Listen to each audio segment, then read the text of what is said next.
साथियों 19 साल और सैकड़ों लाशें, आखिर कौन है वह नकाबपोश जिसने खोली धर्मस्थला के राज। इस नकाबपोश मुखबिर के मुताबिक लड़कियों के साथ रेप करने के बाद खत्म किया गया था। इसी तर्ज पर धर्मस्थला मंदिर के पास दफनाई गई सैकड़ों लाशों का राज सामने आने लगा है। अब कर्नाटक सरकार ने एसआईटी गठित कर दी है। धर्मस्थला में 19 साल सफाई कर्मी रह चुके यह नकाबपोश ने ऐसे राज खोले हैं जिन्हें जानकर आप सदमे में जरूर आ सकते हैं। धर्मस्थला वो पवित्र भूमि है जहां हर साल लाखों लोग आस्था, शांति और न्याय की आस में आते हैं। एक ऐसी जगह जिसका नाम ही धर्म से जुड़ा है, लेकिन इसी पावन धरती के नीचे दशकों से न्याय के लिए चीखती सैकड़ों लाशों की कहानियां भी दफन है। नमस्कार साथियों, मैं हूं कृष्ण कुमार और आपका इस वीडियो में स्वागत करता हूं। यह किसी फिल्म की स्क्रिप्ट नहीं है, बल्कि एक खौफनाक हकीकत है। ये कहानी एक मुखबिर के सनसनीखेज दावों पर टिकी है, जिसने सामने आकर एक ऐसी सच्चाई खोली है जिसने पूरे देश को झकझोर करके रख दिया। एक ऐसा आदमी जो कहता है कि उसे करीब 2 दशकों तक एक के बाद एक कई लाशों को दफनाने या जलाने के लिए मजबूर किया गया, जो अब सतह पर आ चुकी हैं और इंसाफ मांग रही हैं। इस खौफनाक दास्तान की शुरुआत होती है जून 2025 में, जब एक पूर्व सफाई कर्मचारी एक मुखबिर बनकर सामने आता है। अपनी पहचान छिपाकर उसने दावा किया है कि 1995 से 2024 के बीच उसके धर्मस्थला में 100 से अधिक लाशों को ठिकाने लगाने पर मजबूर किया है।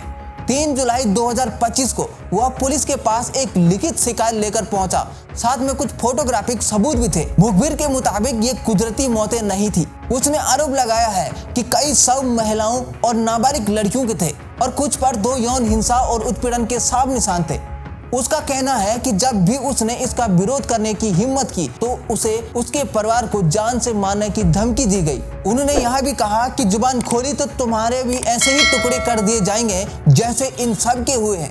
डर के साये में वह सालों तक खामोश रहा और आखिरकार 2014 में शहर छोड़कर भाग गया। 1 दशक से भी ज्यादा वक्त का इस बोझ के साथ जीने के बाद आखिरकार उसके ज़मीर ने आवाज उठाने पर मजबूर कर दिया। उसने पुलिस को न केवल कुछ कंकाल के अवशेष सौंपे, बल्कि उन जगहों के निशानदेही करने की भी पेशकश की जहां उसके मुताबिक और कई लाशें दफन थी। इस एक आदमी के खुलासे ने दशकों से दबे पर्दे को हटा दिया है और एक ऐसी जांच की चिंगारी भड़काई जिसकी मांग सालों से हो रही थी। साथियों, नेत्रावती नदी के किनारे बसा धर्मस्थला अपने मंजुनाथ स्वामी मंदिर के लिए मशहूर है। यहाँ धर्म और न्याय की बातें होती हैं, लेकिन मुखबिर के आरोपों ने इस पवित्रता पर गहरे सवाल खड़े कर दिए हैं। उसके बयान किसी डरावनी फिल्म की स्क्रिप्ट की तरह लगते हैं। उसने अपनी शिकायतों में कुछ बेहद परेशान करने वालों मामलों का भी जिक्र किया है। एक घटना एक 12-15 साल की स्कूली छात्रा की थी, जिसका शव स्कूल यूनिफॉर्म में मिला था। एक और मामले में एक 20 साल की युवती का चेहरा तेजाब से जला दिया गया था ताकि उसकी पहचान छिपाई जा सके।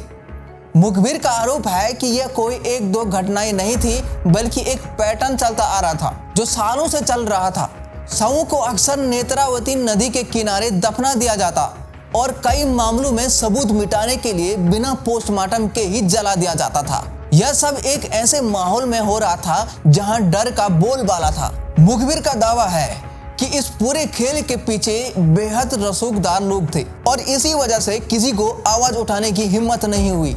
यह डर कितना गहरा था, इसका अंदाजा इस बात से लगाया जा सकता है कि इतने बड़े तीर्थ स्थल में 2016 तक समर्पित पुलिस स्टेशन तक नहीं था। सालों तक जो गायब हुआ उसकी कहानी वक्त की धूल में खो गई, लेकिन एक इंसान की हिम्मत ने उन सभी दफन कहानी को फिर से जिंदा कर दिया है। मुखबिर के ये आरोप हवा में नहीं आए हैं, ये उस इलाके में पहले से गूंज रही उन आवाजों को और ताकत देते हैं जो सालों से इंसाफ के लिए चीख रही थी।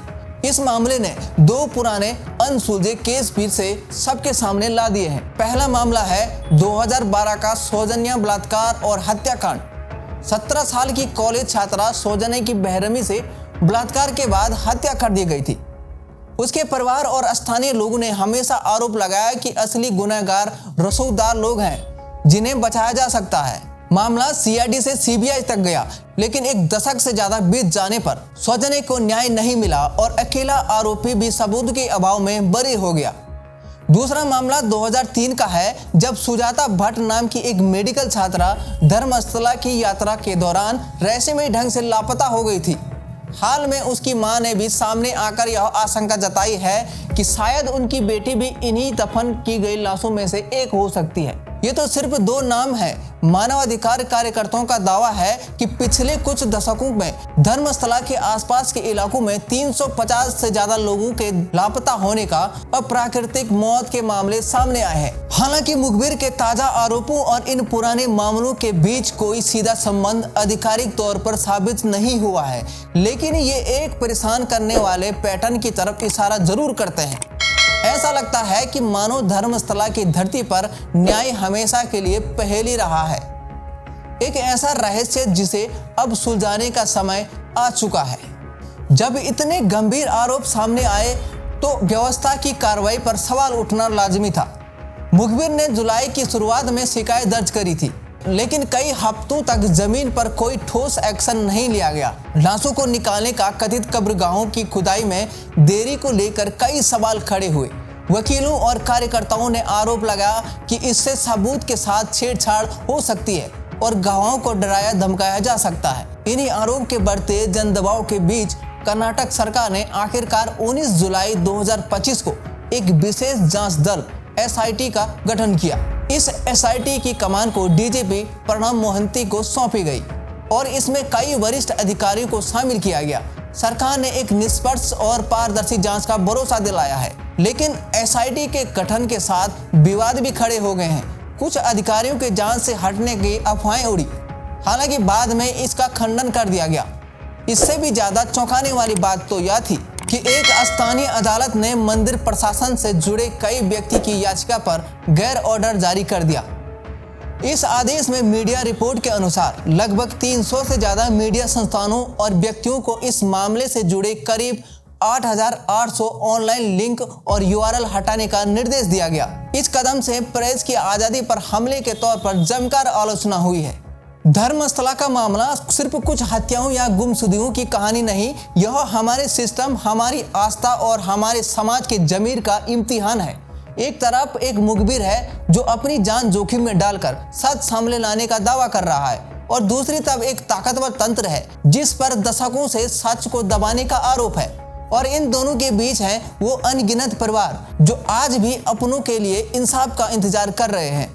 SIT का गठन एक उम्मीद को जगाता है, लेकिन रास्ता कांटों भरा है। अब पूरे देश की निगाहें इस जांच पर टिकी है। इस मामले पर आपकी क्या राय है? आपको क्या लगता है, सच्चाई क्या हो सकती है? अपनी राय नीचे कमेंट्स में जरूर लिखें और इस केस से जुड़े अपडेट्स के लिए हमारे साथ जुड़े रहें। हम इस पर अपनी नजर बनाए रखेंगे और आप तक सच्चाई पहुंचाते रहेंगे। यदि अभी भी आपने हमारे चैनल को सब्सक्राइब नहीं किया तो तुरंत अभी कर लीजिए।